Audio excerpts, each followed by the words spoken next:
Welcome to Pet Sitter Confessional, an open and honest discussion about life as a pet sitter. Thank you to our sponsor today, Pet Sitters Associates, and our amazing group of Patreon supporters who every month have decided that this podcast is valuable to them. And so they are supporting the show financially. And if you are interested in that and what everything that goes into that means, you can go to petsitterconfessional.com/support. We have been doing the podcast for about 3.5 years now, and over that time, our business has changed drastically.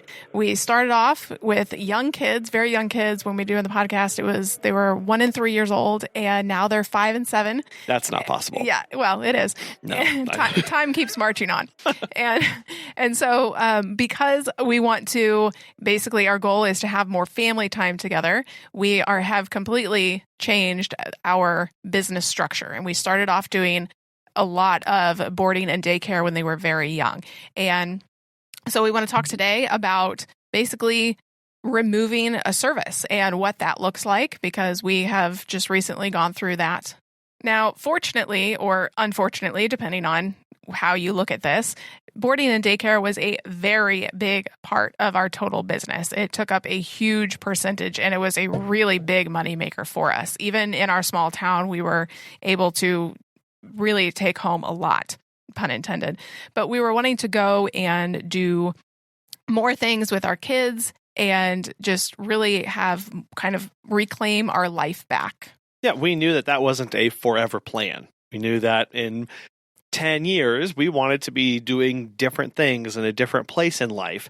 So that started with making this big move, this big shift in our business away from that service. I mean, it did provide a lot of stability and predictability, but to get to where we needed our family to be, where we wanted our family to be, we had to make this change to being completely out-call services. Yeah, so basically 1 year ago, we started the process of flipping our business. That was the process of hiring all of our staff and growing in a different service area and focusing on that.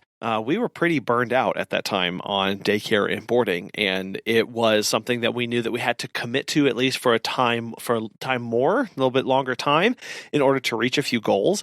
But we had this more long-term view of going, okay, where do we want to be? And so that means that this service that does really well for us, that is insanely popular with our clients, it has to go. So basically, we set some metrics of income per service that we had to meet before we could make that switch.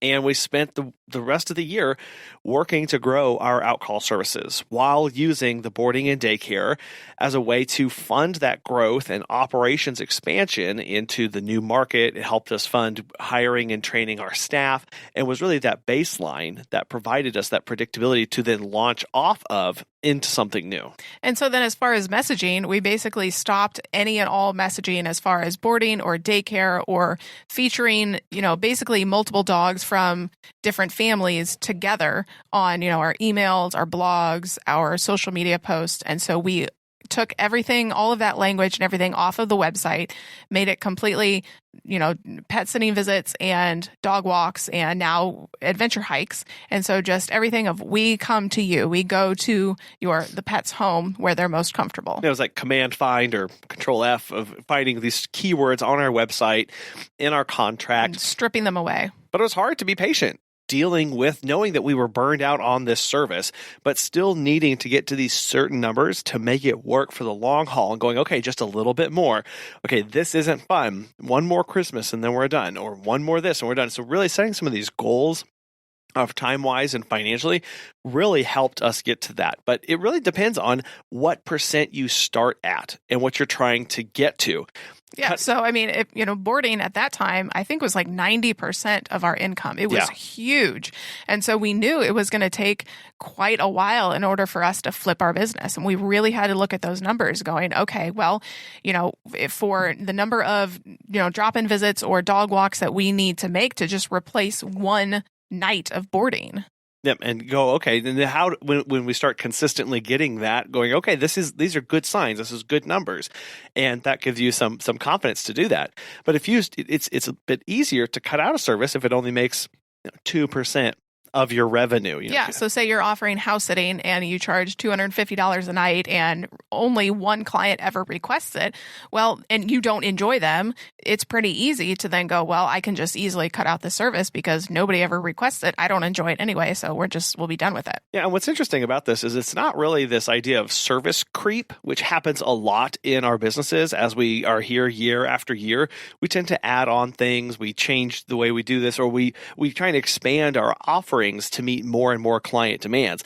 But in this case, this was a core service to our business that we no longer felt connected to. And so that's certainly one glaring red flag of if you have a service that it's the bread and butter, it's all that you do, but you don't have a passion for it and you're burned out on it. Obviously, taking a step back and asking why am I burned out on this? What's going on? Have things changed? Have I changed? Has my lifestyle changed? Have my goals changed? And really then start piecemealing that out and trying to understand, okay, how do I make this work? Either you're going to try and make it work by changing the service, or you need to get rid of the service. And the road up to a year ago, where we had decided that we weren't going to do this anymore, we had raised prices through the roof. We had locked down pickup and drop-offs. We had made it really the service that was very constrained to try and better fit our lifestyle and what we were trying to accomplish, but it still wasn't allowing us that flexibility. It still wasn't allowing us the things we wanted to do. And so even though we had all these strictures and constraints and boundaries and everything in place, it still wasn't working for us. And I know many people have that same thing with their businesses. With whatever service you're offering, you can feel like I've got it locked down, I've got policies, and I've got 17 pages of my contract, but I still don't like this. Well, and I'm seeing a lot of posts lately of people wanting to flip strictly to dog walking. They are tired of the pet sitting. They're tired of the 6 a.m. to 10 p.m., 7 days a week kind of pet sitting with vacation clients, and they're just wanting to move to a Monday to Friday, 9 to 4 dog walking business solely. Yeah, and it doesn't have to just be because you are burned out. It could be that your life has changed. You have kids now. You got married. You moved. You need to move to be closer to family. Or maybe you want to take up different hobbies, or you want to go back to school. All of those are going to dictate what you are able to do in your business. And it is okay to go, business, you need to change. You are not subservient to anybody when you're running your business. Now, I will say, if you are wanting to go from pet sitting to dog walking and you have employees, that you do have to, it's not just a you decision, you have to take them into account as well. So you are the business owner and you need to do what's best for you and your business. But at the end of the day, if you have employees, you do need to take their feelings and their desires to grow within your company into account. Well, so let's walk through some ways about how we went about stopping daycares and boarding and started trying to convert clients over, and really how it's been going. The first one is starting early. So we had talked about this amongst ourselves a year ago of going, okay, this is probably the last year we're going to be doing this. But I don't feel like we really did this early enough. Communicating to clients. Oh, yeah, definitely. Yeah. We did not communicate early enough to clients. But within ourselves, we're going mutually dissatisfied and having more and more conversations of just not enjoying what we did anymore. And so we needed to flip. And so part of that is starting early. We probably only ended up giving about 2 months notice to clients, which really wasn't long enough. We were on the fence for a while of when exactly we were going to cut it off. And then a booking came in for Christmas and she wanted to pick up on Christmas Day. And I was like, whoa, no. Like in the past we had done that, but because we were really at that point just burned out, we were like, no, we're not interrupting family time to get a pickup on Christmas. That really was what pushed us over the edge of, we were dreading boardings over Christmas and dreading that time anyway. Yeah, you and I actually had a conversation of, okay, this is the last year, one more Christmas, one more Thanksgiving, one more New Year's, and then we're going to be done. In the beginning of January, we're going to be done. And then that booking came in, pick up on Christmas, and I just went, no, I don't know exactly why that was the straw that broke the camel's back, but we were just done. And so we were like, as of Christmas Day, no more. We're done. Yeah, and we actually actively turned away bookings for Christmas after that, and because we knew that that's not something that we wanted. And then it gave us a week. We were able to spend Christmas with family, and then the week after with family as well, which was a great way to end the year. Focus on that. But we just said no to those things when they came up, and then we started to communicate to people about that change when the bookings came in, when they had requests. Well, and I will say that that's probably something that we should not have done. I feel like with our best boarding clients who were consistently coming in month after month, we should have, I feel, sent a letter to them and kind of outlined our process and not tried to justify why we were doing this, but just kind of said, hey, here's what we're moving to. We're still going to be able to serve you just in a different way. And here are the benefits to this, and physically mailed them a letter versus waiting for that booking to come in and say, hey, we're not, we now offer this. Because it's a harder sell at that point when somebody comes to you with a need in the moment and you have to say, oh, actually, I can't help. Or actually, this is what I do offer now, which leads to the second thing that's important in this transition of services is communicating often and across multiple channels. Now, once we did make this decision, when people would request, we would send them back that reply of this one-to-one communication with them. But you can't just announce something one time. You have to have a lot of reminders. You announce it all the time in multiple ways. So a letter probably would have been really good for several of our clients. Emails, phone calls, text, in person when you have those opportunities with them. And if you're listening to this and you're considering switching or changing your services, you know which clients are going to require a little bit more communication and one-on-one, and which method of communication is going to work best for that client. I'm sure several of our clients would have been just fine with a heads-up text. Others probably would have needed an in-person conversation regarding what that would look like moving forward. And it wasn't easy really in that time of knowing, like you said, Megan, how much do I share? How professional do I keep this? How much do I let them into understanding that it's really hard on our family and we're really burned out and we want to spend more time with our kids, versus staying positive and upbeat and focused on what you can do offer. We are still able to provide. We are looking forward to continuing to provide care for Fluffy for years to come. Yeah. Which is that third component then. Explain the benefits of the change. Why is this change good? What are the benefits that they get from this?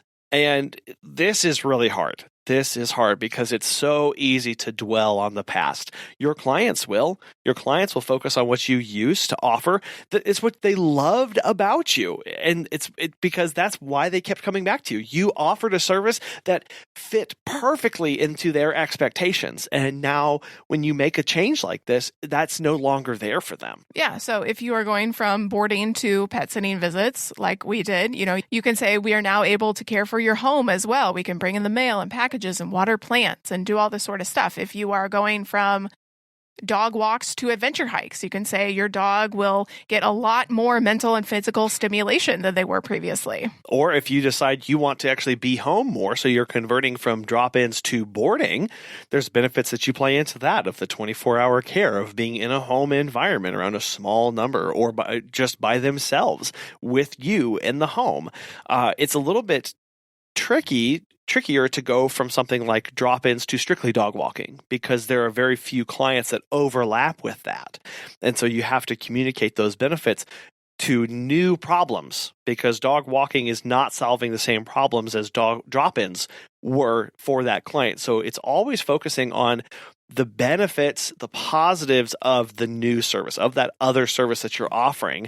And we really did, when people would reach out, say, try not to focus on the past and say, hey, here's what we can tell you about what we're offering right now. Here are the benefits of this. And you have to lean into those strengths because in order to convince any new client or user to change behavior, to change to something different, that new thing has to appear and come off 10 times better than the first one. They say an object in motion stays in motion, an object at rest stays at rest. But in order to get an object from rest to moving takes a huge exertion of energy. And that's exactly what you have to do when you are changing somebody's behavior or opinion about a service that you are offering them. It's just not enough to make it appear on par, similar to, or the same as what they had before. And really, you have to pull out all the stops to try and convince them of this if your goal is to keep them as a client. Yeah, because change is hard. Nobody wants to move over with you to a new software or move over with you to a new service unless they see it as this great, awesome, magical thing. And we knew we weren't going to keep a lot of our clients, really. Some of them live an hour away. And so that's also having proper expectations. You had said when we basically a year ago, when we had started having these conversations, and we were looking at the numbers and looking at our clients and going, well, these people only use us for this service. Yep. And the likelihood of them converting over is basically zero. And so like many times throughout the year, you would come to me and, if we had a new client request or, we were discussing a current boarding or daycare client, you were saying, they're not going to convert over. Like it's you just have to come to realize that is the situation we're in. And understand, you have to understand where that person is coming from. It's not to spite you. They have a service that they loved. And we believe they were getting a premium service of our boarding and daycare that we used to offer. So anything other than that, anything other than what you won them to the first time, it will feel like a downgrade in their mind unless you come ready to have that kind of conversation. But we have to be mentally okay with the fact that people wouldn't want this new service. They would want something else, and they would not be happy with the change that we were making, and understanding that okay, they're not coming along with me on this journey. I have to be okay that they're not okay with what my business is now. My business's personalities, goals, and purposes have changed in the way that we still provide premium pet care. It just looks a little different, but they're not on board with that. That's not a vision that they caught on, because they weren't one to that initially. And basically realizing that no matter how many benefits you talked about or how much praise you were giving this new service or how it was going to now change their life in a different way and solve this problem, they were just not going to be okay with it. We'd like to tell you about our friends at Pet Sitters Associates. As pet care professionals, your clients trust you to care for their furry family members. At Pet Sitters Associates, they are here to help. For over 20 years, they have provided thousands of members with quality pet care insurance. Because you work in the pet care industry, you can take your career to the next level with flexible coverage options, client connections, and complete freedom in running your business. Learn why Pet Sitters Associates is the perfect fit for you and get a free quote today at petsitllc.com. You can get a discount when joining by clicking membership Pet Sitter Confessional and use the discount code Confessional at checkout to get $10 off. Check out the benefits of membership and insurance once again at petsitllc.com. Yep. So looking at your current clientele mix, going, who's using my services? Now, why are they using those services? So here's where those wonderful surveys come in to get a deeper dive into the kind of clients that are using you so that you know what kind of language to use when communicating these kind of changes with them. So that you know, oh, these people are using me because they have long days at work, or because they don't want their dog in a traditional kennel, or because they want more one-on-one care, or whatever that kind of language is. Know that going into this, so you know what to focus on. What pain points are they still having? And then ultimately, maybe not all of them are going to go along with you with this journey, with this change of identity that your business has, and being okay with that, because we say it a lot. You are not for everybody. And even though you were for them with that old service, with the new one, you might lose them. That might not be for them, and we have to be okay with that. But that's exactly why knowing your numbers and knowing the percent of your services and all about your clients is super critical to this in order to, either flip your business or delete a service. Because if you don't know that, you may make a decision that ends up turning your business underwater. Yeah. And you're not okay anymore because you can't survive on what this new service is bringing in. So for us, we watched those numbers month over month and watched them changed. In the first month that we saw parity, where the business makeup was 50-50 between boarding and daycare and walks, that was a huge sign for us. We definitely did a happy dance. To know, okay, we are on a great trajectory here. And then what's the percent change each time? And we saw this massive increase in walks and drop-in requests without any real fluctuation or decrease of boarding requests. So that was staying same. That was pretty consistent from month to month with the daycares especially, but it became an increasingly smaller amount of our company's revenue, which told us that we had a huge growth trajectory of the drop-ins and the walk services ahead of us. So as we started to lean more into that, we could start comfortably saying no to some of the daycare, some of the boardings over time, which helped those numbers flip even faster. And then we found we had more time to focus on the drop-ins, more time to focus on the walks, more time to train people for that. And it freed us up and able to go and focus after this vision that we were looking for.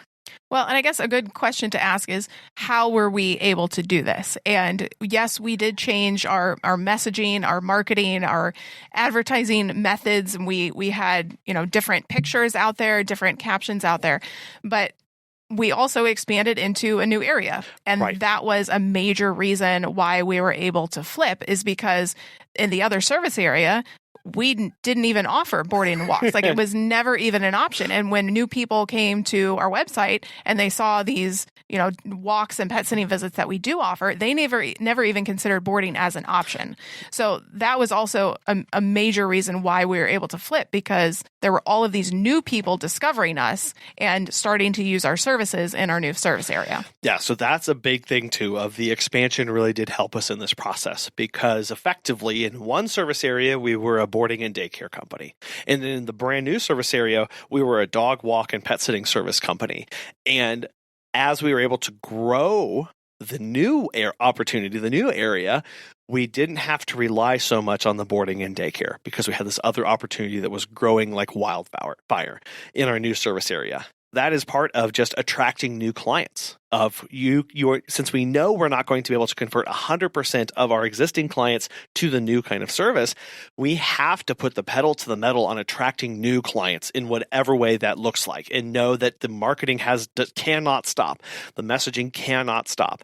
We can focus on our existing clients only so much, because they're only going to get us so far. I then have to turn my gaze and focus on finding new people who have never heard of me before, or maybe haven't needed this kind of service before, and start talking to them. And so while we are both trying to convert existing clients, we are heavily investing in marketing, outreach, social media posts, community events to get in front of people as the new company, as the new identity, so that that's who they start associating with us in the services that we offer. It's also important to make this switch seamlessly as possible. I know we had a lot of conversations behind the scenes, and it was a little messy at times behind the scenes, but outward facing for our clients, it was very important that they basically saw no change, especially the new clients coming in. They never even saw boarding or daycare as an option. Right, exactly. So maybe if you, especially in this process of trying to convert, so that's where a lot of this focuses on, but just this portion of going, I both A, don't want to cause additional headaches for my existing clients, but B, I don't want new clients to see behind the curtain and see the transition in progress. So you may have to shortcut some of your processes to limit the amount of hurdles that your existing clients have to go through to get on board with your new services. So technically, we should have charged the clients for a second meet and greet, because the first meet and greet was done in our home for boarding and daycare, but now we were going in their home for drop-ins and walks. But we gave that to them for free, because they had already, we gave that to free for the ones who had agreed that, yes, I want you to continue caring for my pets. So as a kind of as a thank you, or as a, please don't worry about this, no barriers, no hurdles, just come on board. Yep, we're going right along. We gave that second meet and greet to them for free. Well, another case was the lockbox. So we had basically simultaneously moved over to lockboxes as well, because we have staff and we're not interested in staff keeping their own keys. We just want lock boxes at the client's home. Don't ever have to worry about it because the key's always there. So in some cases, we had given basically the best of the best clients that new lockbox because we didn't want that to become another thing that they had to worry about, another hurdle. We just said, okay, we have your key already. Here we go. Yeah, without charging them for that. Because again, technically, we should have charged them the deposit for that lockbox. But because we wanted to make this as super easy as possible, we said lockbox free, second meet and greet free. Let's keep moving forward. They were bringing momentum into that conversion with us, and we need to capture that and continue moving it as forward as possible. Meanwhile, implementing the new policies for the brand new clients so that they don't know any different. So that when they come on, first meet and greet still free, but if you want the lockbox, then you're going to have to be charged that deposit. And that just becomes part of the new thing, and they don't know any different. But we're just trying to get people on board and continue the ship moving. Another thing was the booking for boarding and daycare feels and looks a little bit different than booking multiple visits per day. And so we put together some different videos for them, and we're as on the phone and communicative about that new booking process that was unfamiliar to them because they didn't have to do it before. So now we're coming on board, and we're trying to identify some pain points that they may have as we make this conversion of, okay, you've never booked this way before. Okay, let me walk you through how that is. Here's some helpful videos. Here's a how-to, so that they don't feel like it's all new and I don't understand and I'm being charged all these things, and then, oh, this isn't worth it. I'll just go find somebody else. Yeah, we tried to take on as best we could some of the burdens of our clients to make the transition easier for them. At the end of the day, though, it all gets back to aligning with your mission. So your mission statement, your values, your vision for your company, your 10, 20-year goals for your company, make sure that your services align with those. Because for us, the way that we meet our mission and values has changed over the past few years. And so we needed to shift our company. And so if you are looking at cutting or adding a service, make sure that it is on mission with what you want for your company. We are still on this journey. It's a work in progress. We still have clients who didn't use us very often reaching out and asking for these services that we no longer offer. And that's a little hard to handle. But at the end of the day, we are secure with the decision that we've made. We went on a 3-hour hike today with our kids, and that was wonderful. And we were not really able to do that the past few years. But now we are in a place where we can, and it feels really good. And we are so thankful for the staff on our team. Yeah, so even if you are solo or you have a team, I love how you mentioned again, Megan, that it's about the mission, it's about the goals, not just for your business, but more importantly for you as an individual. What do you actually want to be waking up and doing every day? What stresses do you want to wake up and have to deal with every day? Because yes, we, in a very real sense, we do get to choose the stresses that we bring on into our lives based on what we've said yes to and what we've committed to ourselves from the previous day. And so if you wake up and go, I actually don't like dealing with XYZ. I don't like dealing with boarding. I don't like dealing with walks. I don't like dealing with drop-ins. I don't like dealing with house sitting, whatever that is for you. Take a moment to step back and go, okay, I don't have to do that. I don't have to. I really don't. And so by setting out a plan and a course and for yourself with some of those metrics of going, okay, once I see parity between an old service and a new service, how am I going to make that work? What kind of messaging do I need to do? How early can I start that? Again, you can never start early enough. And commit to certain periods of, I have to continue doing this for X amount of time so that I can make my business grow and invest in it. And then reaching out to those clients that you want to keep on, or try and convince them or talk to them about the benefits that they have, because those benefits are really going to help bring them on board as they see, because they've never had to consider that before. And then focusing on making that switch seamless for your existing clients and excellent for the brand new clients that come on board. And that takes a lot of planning. Megan, you said that word earlier, behind the scenes. I felt like the last year and a half was nothing but behind the scenes discussion about how we were going to tackle this, what processes we need to put into place. One of them was the lock boxes. How we're going to change our SOPs. What was our hiring going to be with all this? That stuff you figure out, and then you take that and present it to the clients, to the existing and the new ones, and go, here's who I am, here's what my business is, and here's how I can help you. That process never changes. here's who I am, here's what I do, and here's how I can help you. It's just how you help people can change with your services change as you need it to meet your goals for your personal life. If you have done something like this or removed a service, let us know how you've done it and what you did. You can email us at feedback@petsitterconfessional.com. Thank you very much for taking your most valuable asset, your time, and listening to this today. We very much appreciate you. And thank you to Pet Sitters Associates and our Patreon members. We will talk with you next time. Bye.